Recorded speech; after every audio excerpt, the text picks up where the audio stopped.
Hey, everybody, Off the Mic Sports Network here. Another edition of Off the Top. We're going to preview Money in the Bank from Los Angeles. Excited for this show, being in my backyard. I love when professional wrestling comes out. This is actually a good wrestling, city. Um, Wanted to go, just like, nature of TKO. It was too overpriced. So here we are. But let's preview the show. A lot of people are going to mock, hey, it's only a 4-match card. This is what Triple H does. I would expect the Money in the Bank matches to get significant time. I'd expect the main event to get significant time. Hell, I would expect to get the first match that I'm going to talk about here, Lyra Valkyria versus Becky Lynch, second consecutive premium live event that we're doing with these two women getting on the show for the Women's Intercontinental Championship. Um, Lyra Valkyria defending the title. She won it, I think, like the second week of Netflix Raw. So a couple things are at play here. We could get Becky Lynch winning the Women's Intercontinental Championship, and I would kind of understand why they want to go that. They could elevate the championship there. I'm going to go a different route here. I'm going to go with Lyra Valkyria to retain the championship here in this match against Becky Lynch because of Bayley. I think Bayley's been off television for about a month and a half since WrestleMania. It feels like the right time to kind of sort of heat up this whole Becky and Bayley feud going into, I would assume that would be something for Evolution that they would do, depending on how many matches they want to have on that show. So I would roll with Lyra Valkyria here. I think there's more to be gained with her having the championship. That being said, I could totally see Becky Lynch winning and then Bayley returning. But I just listen, Lyra's real. I think really one of the big things about this is, first of all, we need to dismiss this whole Becky Hogan narrative. Becky has done a ton for Lyra in this feud. Lyra has, really, there's been a side that we've seen out of her in this particular program where she's been able to cook on the microphone. We already knew she was a really talented wrestler, but she's shown like a fire, and and it's gotten really personal. This has been like I said, WWE hasn't been perfect in 2025, but since Becky Lynch came back and started this feud with Lyra Valkyria, it's really been entertaining. So I'm really looking forward to this. Let's actually jump to the main event. I want to do the Money in the Bank matches after this. But let's jump to the main event because I want to get this out of the way really quickly. Cody Rhodes and Jey Uso taking on Logan Paul and the last real champion, John Cena. If you guys watched SmackDown, the heel stood tall. And if you know Wrestling Booking 101, even with that, I could have told you guys who was going to win this match. I think we're going to get Cody Rhodes and Jey Uso are going to win this match. I would expect Cody Rhodes to get the decisive pinfall probably on John Cena. I would probably expect that because that's how we're going to get to Cody John Cena too. And maybe that happens at Saturday night's main event in Atlanta. That's maybe where I would expect that to be the logical, piece step. That would be where we go. I know that's going to be in July. I don't think they'll do it in Saudi Arabia. I think they might do something else. I mean, they're already having King and Queen of the Ring matches, so that'll be a very interesting element to this whole thing. And we'll see how that goes. Because I would expect John Cena to be the champion at that point. We'll see who the champion is on the Raw side of things if we get there to maybe how they piece together who's going to ultimately challenge Jey Uso, or if it's Gunther, or if it's Seth Rollins or somebody. We'll figure it out at that point. But to me, I think this whole match is really set up to have these four guys on the show for the biggest stars. I mean, in Logan Paul, I get it, social media. But really, you put these four guys in the ring, it'll probably be fine. I don't really care about it. But I think really what this match's purpose is to get us to Cody John Cena too.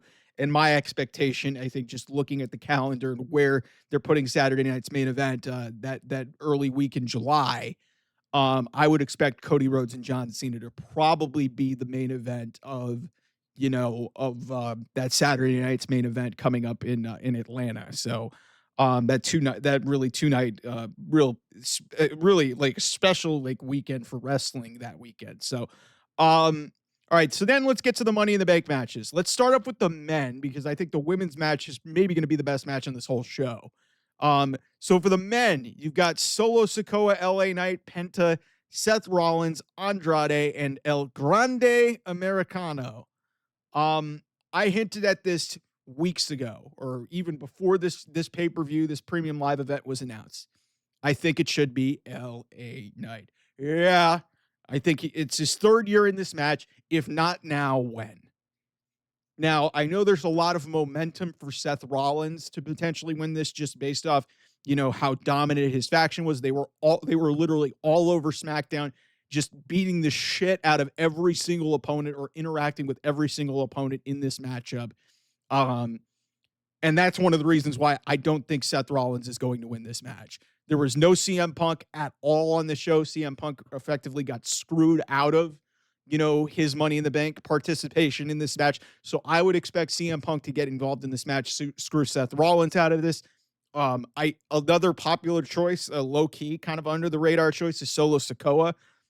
They kind of did the Evolution Batista thing where Jacob Fatu overheard Solo Sikoa saying that basically Jacob Fatu is dumb. So I don't think Solo's winning this match. To me, this really comes down to two people. I think it's going to be LA Knight. I think it should be LA Knight, and I think that to me that he's got the most. He needs this more than anybody in this match. But I'm going to throw a wild card out to you guys. I think LA Knight will win. Here's the wild card. El Grande Americano. And you guys might be snickering at me saying why. It may be inherently stupid, but the amount of story that you could potentially get out of Chad Gable / El Grande Americano, let's call it what it is, could be fascinating to watch in real time.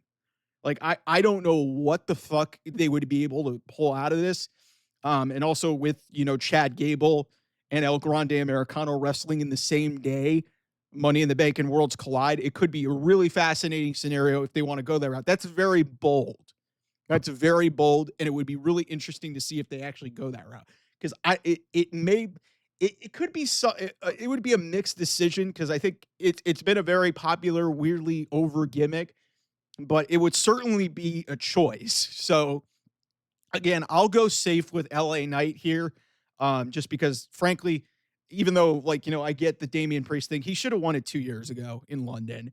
Last year, I get why he didn't do it because he was going to face Logan Paul anyway, so it just didn't really matter.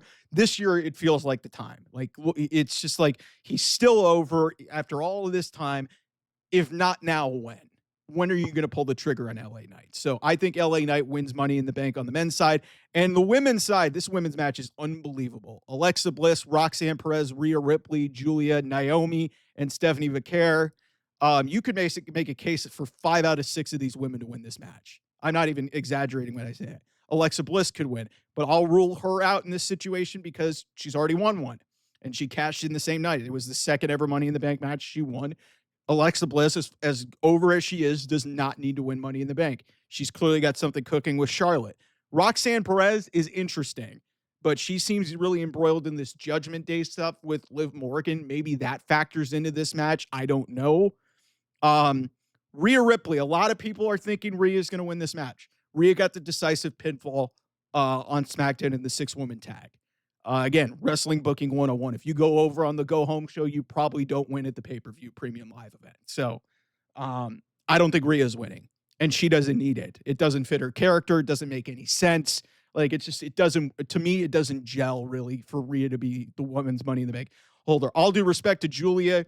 She's not really connecting with the audience. It's very clear she's going after Zelina Vega for the Women's United States Championship. So to me, it really comes down to two people.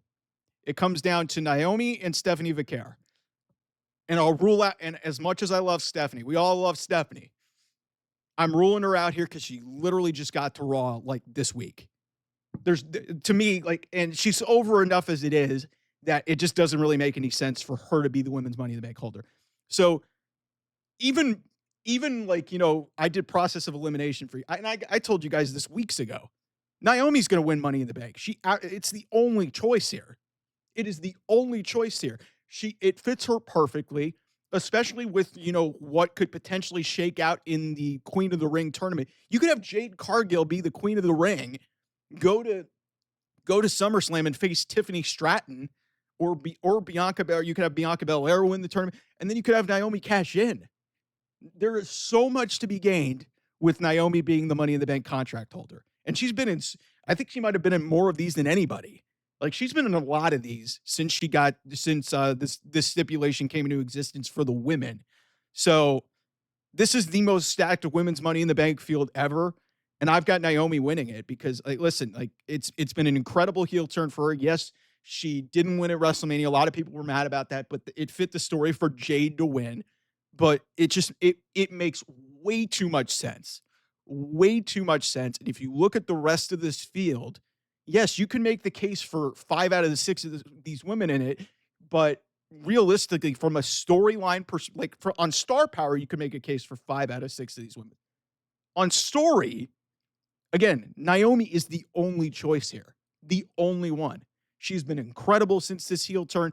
It's revitalized her. Like, Naomi's already awesome, and I think she's one of the most underappreciated women in this division. And I think this heel turn has really highlighted that. So, listen, I think she's going to win it. I'm not going to go as far as to say that I'd be completely outraged if she didn't. I just think it would be the wrong decision if Naomi doesn't win this match. So, looking forward to this show, man. 4 matches. Yeah, I would like to see more on the show, but I would expect these Money in the Bank matches to get a ton of time. I think this women's Money in the Bank match could be special. It could be one of the best male or female ladder matches that maybe we've ever seen in the history of this stipulation. So we'll see how this goes in LA. Hopefully, my home city shows up and shows out. They always seem to have lively crowds here in LA. So anyway, thanks so much for watching, guys. Enjoy Money in the Bank. We may have a watch along. I'm not sure, but I will be on here after reacting to it and giving you guys my thoughts on everything that we see tomorrow. Even with Worlds Collide, we'll see how everything goes there. Anyway, thanks so much for watching. I'll see you guys soon. Bye-bye.